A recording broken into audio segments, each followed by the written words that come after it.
कितनी जोर की बारिश हो रही है। 2 दिनों से यह बारिश तो रुकने का नाम ही नहीं ले रही है। मुझे लगता है अब जल्दी ही मेरी छत से पानी टपकने लगेगा। तभी उधर से एक शेर बारिश से परेशान होकर छिपने की जगह ढूंढते ढूंढते उसी किसान की झोपड़ी के पीछे बने तबेले में घुस जाता है, जिस तबेले में उस किसान के कुछ गधे बंधे हुए थे। अंधेरा ज्यादा होने के कारण शेर गधों को देख नहीं पाता है और उन्हीं के बीच जाकर खड़ा हो जाता है।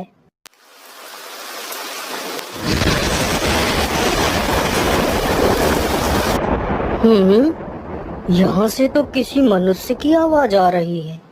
चलो चुपचाप बैठा रहता हूँ, जैसे ही यह आदमी मेरे करीब आएगा मैं इसे खा लूँगा।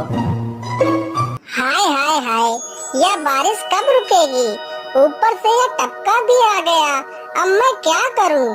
इस टपके से कैसे बचूं? इतना तो डर मुझे शेर और बाघ से भी नहीं लगता है, जितना डर मुझे इस टपके से लगता है। अरे यह टपका कौन है? मुझे लगता है यह टपका तो मुझसे भी ज्यादा खतरनाक है। तभी तो यह आदमी शेर और बाघ से ज्यादा इस टपके से डर रहा है। चलो जल्दी से मैं यहाँ से निकल लेता हूँ, नहीं तो कहीं टपका ने मुझे देख लिया तो मेरी खैर नहीं। ओहो, अब मैं इस टपका से कैसे बचूं? चलो जल्दी से मैं अपनी मौसी के घर चला जाता हूँ।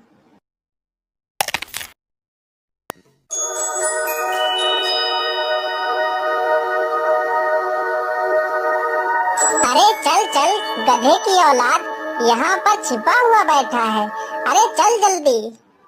अरे ये क्या, जिसका डर था वही हुआ। यह टपका तो मुझ पर हावी हो गया।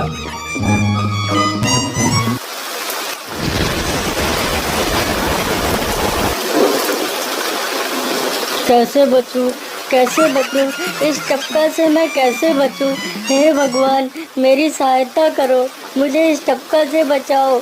मैं आज के बाद किसी प्राणी को नहीं मारूंगा, मैं मांसाहार छोड़ के शाकाहारी बन जाऊंगा। भगवान मेरी रक्षा करो। शेर को दौड़ते दौड़ते रात से सुबह हो जाती है।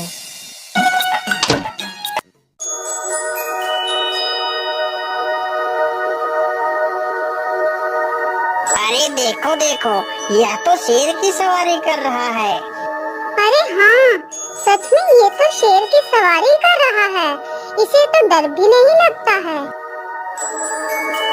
अरे उधर तो देखो जरा, यह आदमी कितना बहादुर है। यह आदमी शेर की सवारी कर रहा है। जिस शेर को देखकर हमारी धोती आगे से गीली और पीछे से पीली हो जाती है, यह तो उसकी सवारी कर रहा है।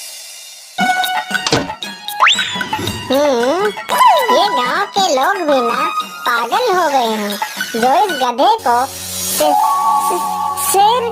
अरे बाप रे, यह तो सच में एक शेर है। हे भगवान मेरी रक्षा करो, शेर तो मुझे खा ही जाएगा। राम राम राम राम राम, अब क्या होगा? इस शेर से कैसे बचूं?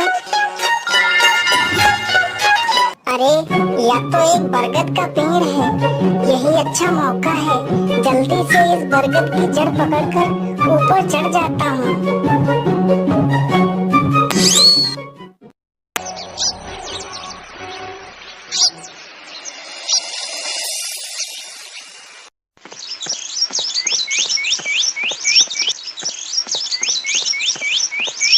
अरे शेर भैया, तुम इतनी जोर जोर से भागते हुए कहाँ जा रहे हो?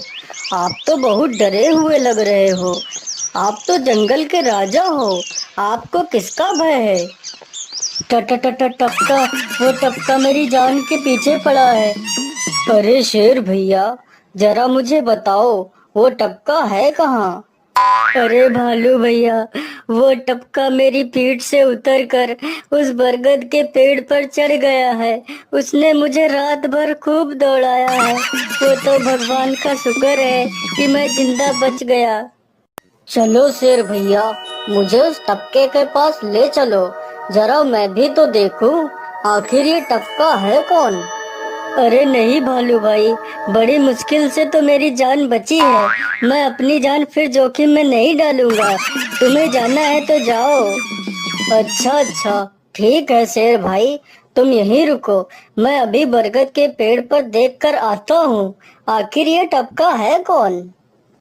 जाओ जाओ बच्चू, जब वो टपका तुम्हारे ऊपर हावी होगा तो पता चलेगा। अरे कहाँ है यह टपका जिसने राजा जी की हवा टाइट कर दी? चलो इस पेड़ पर चढ़कर देखता हूँ। अरे बाप रे बाप, शेर क्या अकेला कम था, जो ये भालू भी आ गया। मुझे लगता है कि आज मेरी मौत निश्चित है। भालू पेड़ पर उल्टा होकर चढ़ने लगता है। तभी किसान और तेज से कांपने लगता है। कांपने की वजह से किसान के हाथ से छड़ी छूट जाती है और उल्टा होकर चढ़ रहे भालू के पिछवाड़े पर जा लगती है। भालू धड़ाम से जमीन पर गिरता है।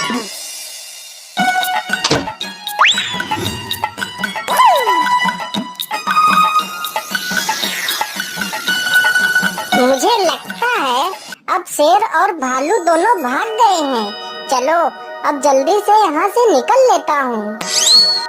सारे राज्य में यह बात फैल गई कि हरिया किसान बहुत ही बहादुर है और वह शेर की सवारी कर लेता है। धीरे धीरे यह बात राजा तक पहुँच गई।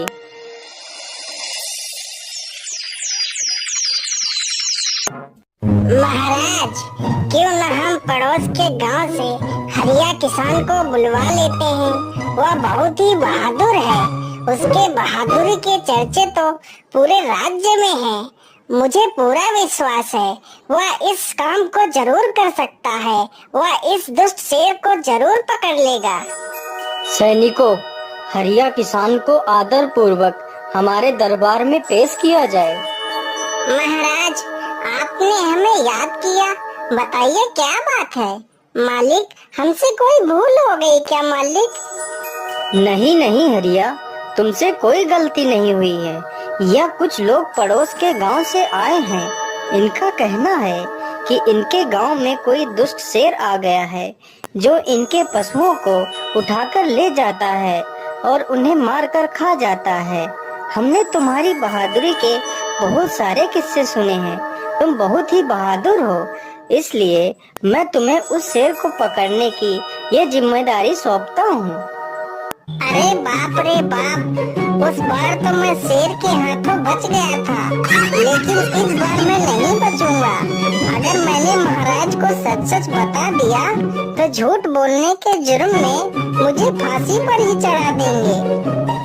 अरे हरिया, तुम मन ही मन क्या बड़बड़ा रहे हो? कुछ नहीं महाराज, कुछ नहीं।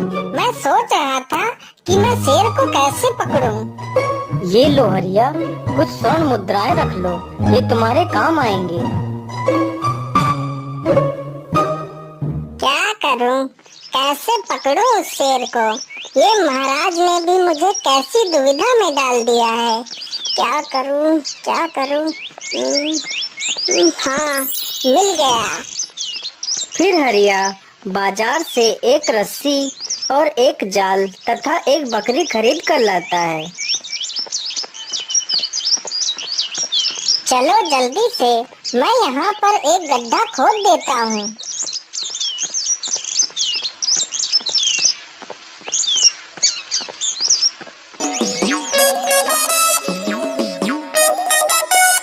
गड्ढा तो खोद दिया। चलो अब जल्दी से इस बकरी को रस्सी से बांध देता हूँ।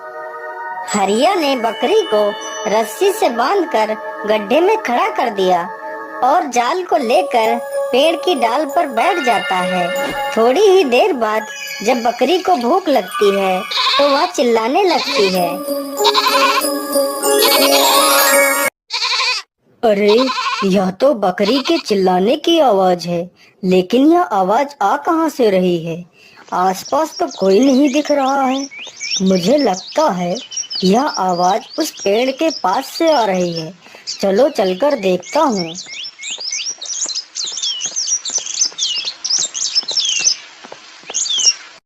अरे वाह, आज तो शिकार मेरे पास खुद चलकर आ गया।